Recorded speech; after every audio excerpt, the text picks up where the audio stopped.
cover a lot of this area, as well as take out a lot of the subtleties in the stone and the brickwork, so you'll notice that a lot more. It's not as flat a light as if you were to bring it back here. And then if you wanted to, and I'll talk about it over here too, is this is where you could use some path and garden lights as well. So but I'll start with the house. First off, I would do that here, and I would do the same thing on this side. On this side here, I would kind of have them on the corners of the window here. These ones you might want to put a little bit further back, but have them shining still fairly upright. The reason being is because you want to kind of get some of that light past this lip.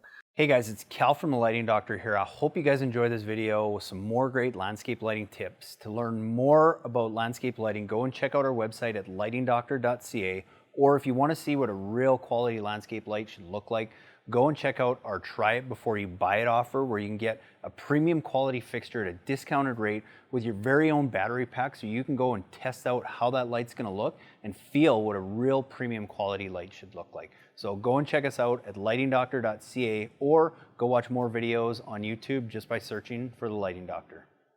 Hey, Taylor, thanks for your email. Thanks for your pictures. You guys have a great property here for some landscape lighting, so I'll give you a couple ideas that I think could work really nice for your property. I think the first thing that I would do, kind of like you talked about, lighting the house a little bit, you're going to want to use a fair bit of uplights like these guys here to do most of that project. The only thing, because you kind of have that second story, you're going to want to use something a little bit brighter. This comes standard with a 4-watt LED lamp, and most landscape lighting fixtures come with this 20-watt equivalent. But when you're dealing with something a little bit higher like you have there, you're going to want to upgrade that to about a 35-watt equivalent lamp. So that's a 5-watt LED bulb in there. And then something else I will talk about is hex baffles in a couple areas. What that is, it's just a little honeycomb shaped filter that goes over the actual lens, and what that does is it helps deflect some side glare, and I'll show you kind of where I would use that. But so what I would do is I would have, first off, I would probably have 2 of those 35-watt equivalent uplights kind of under both of these windows here. And you don't want them too far from the house. The biggest thing I see is most people will bring them back here and shine them at the house, but you kind of want them behind these bushes a little bit, maybe 12 to 18 inches back from the front of the house, and have them shining straight up here. And what that's going to do is the angle is really going to cover a lot of this area, as well as take out a lot of the subtleties in the stone and the brickwork, so you'll notice that a lot more. It's not as flat a light as if you were to bring it back here. And then if you wanted to, and I'll talk about it over here too, is this is where you could use some path and garden lights as well. So but I'll start with the house. First off, I would do that here, and I would do the same thing on this side.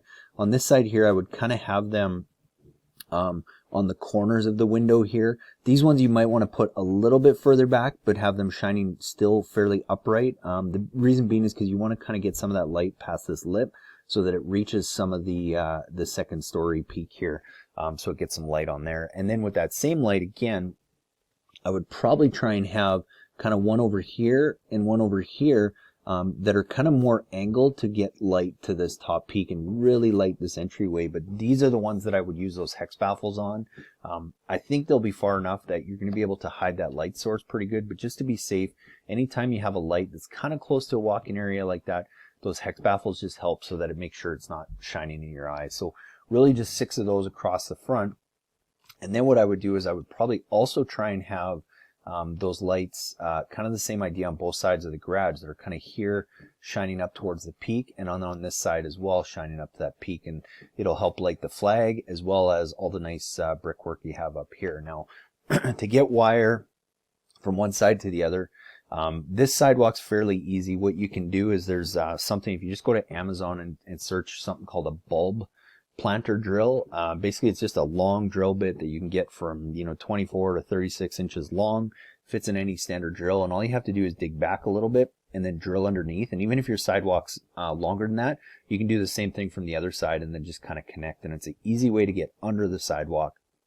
But then a little trick to get wire over to this side without having to run it all the way around the house is, a lot of times what we'll do is I'll actually just run it either behind or in the actual downspout, and then just along the roof line here somewhere where I can kind of tuck it in or hide it, and then I come back down on the other side where the downspout is, and then in the ground, so that I can mount my lights over here as well as that planter on the other side, which I'll talk about in a second. The other thing I would probably look at doing is kind of in between where you have those uplights. Something else you can do now is with a couple path and garden lights, so just some lights like these, and the reason I like using them is because it creates kind of like multi-tier lighting. So using, you know, they'll call them mushroom cap lights or whatever you want to call them, but if you had one of those kind of here, and then maybe another one over here, what that does is it kind of just helps highlight the bed area. It splashes some light back onto some of these lower line shrubs, and it's a good balance between in between where you have those up lights, you have some kind of down lights that are just creating a different effect. And you could do the same thing on this side where you kind of have one over here, you kind of have one maybe in the middle, and then you have one here, and then it kind of lights the walkway too, and you have a nice even balance of lighting across the whole front of the house, the garage and everything. And then if you wanted to, on this tree, you could always again throw another uplight, but more from an angle like this. So as you're wrapping around the house, we've got everything lit up really nice from directly from the front, but then having that one over here at a little bit of an angle just opens up your viewing angle a little bit more from the side of the house. So yeah, so if you kind of had that here that's kind of shining this way, it just kind of lights up a little bit more from the side of the house. And then I think with these uplights here, you should be able to just get them behind these shrubs here. If not, I mean, wherever you can get them fairly close, we'll do a similar job to that. And then on this side, this is where I would probably, it depends. I mean, you can do two different things, but I think something I would probably do here is just some path lights. So again, when you run that wire down here, you can have that one light here that's kind of shining this top peak of the garage. And then here, I think if you just spaced out 2 or 3 of those path and garden lights, would do a nice job of highlighting the bed, as well as kind of cast some light down onto the nice hardscape that you have here. And it would give you some light kind of to this back area where the where the fence and the gate is. Yeah, and we do that quite a bit too. So it'll serve a couple purposes, highlighting the rock wall, as well as kind of creating a walkway to lead you back to that back gate.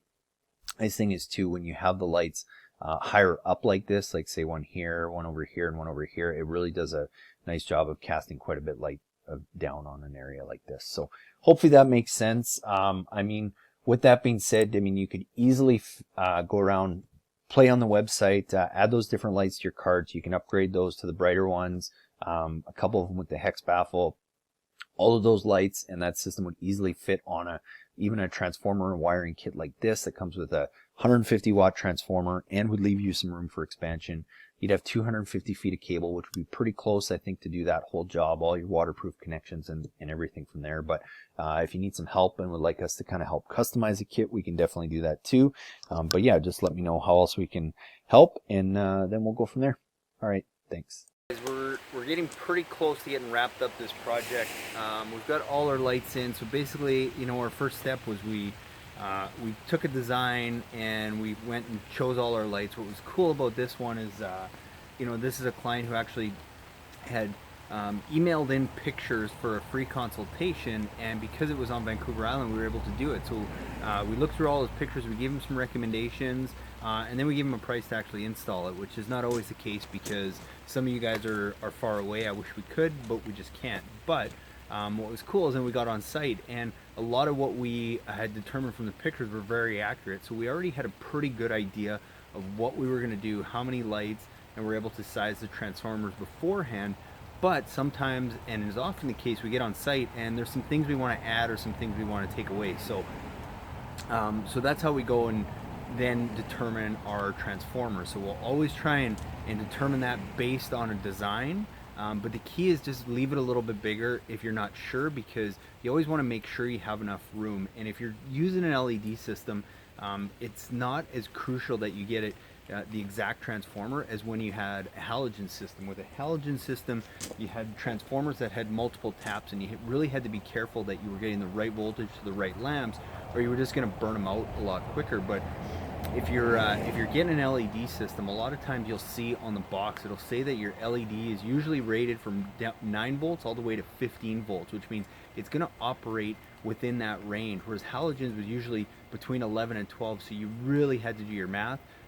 With LED, that eliminates a lot of that. So a general rule of thumb, and if you have more questions about sizing your transformer and voltage drop and all that, go to YouTube and just search Lighting Doctor voltage drop. There's a video where I go into a lot of detail and show you a chart and everything. But general rule of thumb, on 300 feet of wire, you can put up to 100 watts and not really have any voltage drop issues, as long as you're using a larger transformer like this that has a 15 volt tap, which means you're starting at 15 volts and all the way down the line you might get down to 10 volts, but that's still going to run that light, and it's still going to be as bright as it should because that bulb is rated from 9 to 15 volts. Again, assuming it's a good one.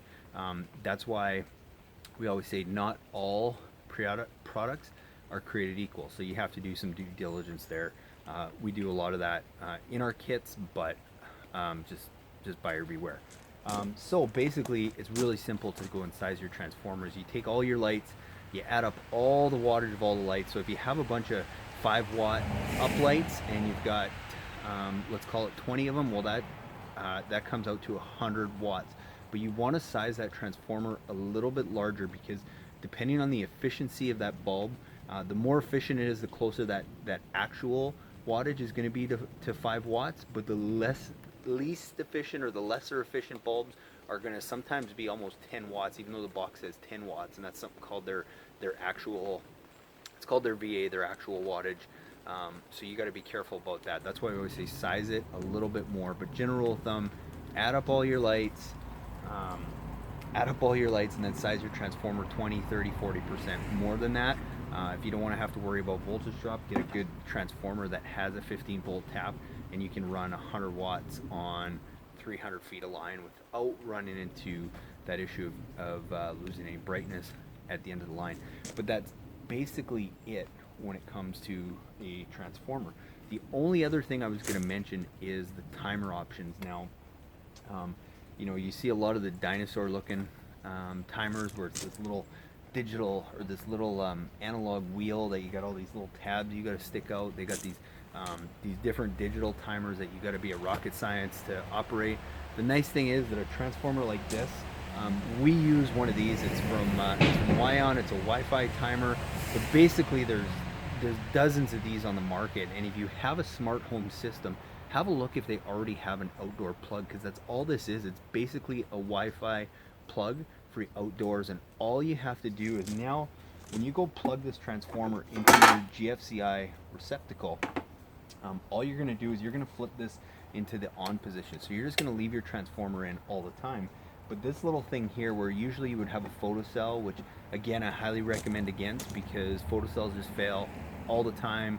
You have to have your transformer in the right position, because if it's in a dark shaded position, your lights are going to be on all the time. So all those kinds of things. But to get back to it, basically where it says to plug in your timer or your photocell or whatever, all you have to do is unplug that, plug in your Wi-Fi plug, whether that be this one or whether that be one based on the smart home system you have. Go and plug it into there, and then you plug this guy into your plug-in, and then you just close that up, leave it in the on position, and then you can go and operate everything from your Wi-Fi plug. And usually most of these, you don't need a hub anymore. They have their own app, so you can just go download it, and it usually walks you through how to do that in 2 or 3 steps, and all of a sudden now you have a Wi-Fi landscape lighting system, but you haven't paid tons and tons of money for it. Another thing that we do a lot of times, because I get asked all the time, well, in my front yard, my backyard, I want to be able to zone them different so I can turn them on at different times, kind of like a sprinkler system. There is some really good systems that are out there that do that. They tend to be quite costly. They're great systems, but it depends on your budget. If you don't want to do that and spend that kind of money on a system, just go and use a separate transformer. In this case, on this project, that's what we're doing. We've got one of these for the backyard and one for the front. Luckily, because we have this timer, we can run both those controllers on the exact same app and set them up with totally different schedules, which is what's cool about going and adding something like this to your transformers. And it doesn't have to be this one. It can be basically any outdoor Wi-Fi plug that you go plug into here is going to work. So make your life a lot easier. Turn your transformer into a Wi-Fi system. Go and size it properly. Be safe. Build it select it larger in case you want to add on down the road too. So hopefully that helps answer your transformer questions. But like I said, if you need more definition on voltage drop and stuff, go to YouTube and search voltage drop lighting doctor, and I guarantee you'll find something.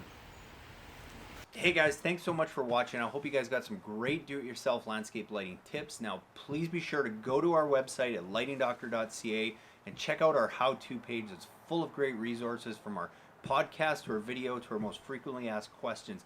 And also check out our Try It Before You Buy It light, where you can actually go now and get one of our premium quality uplights and a King Innovation Insta-Light, which is basically a battery pack now that allows you to go and run those lights and test them out on your property.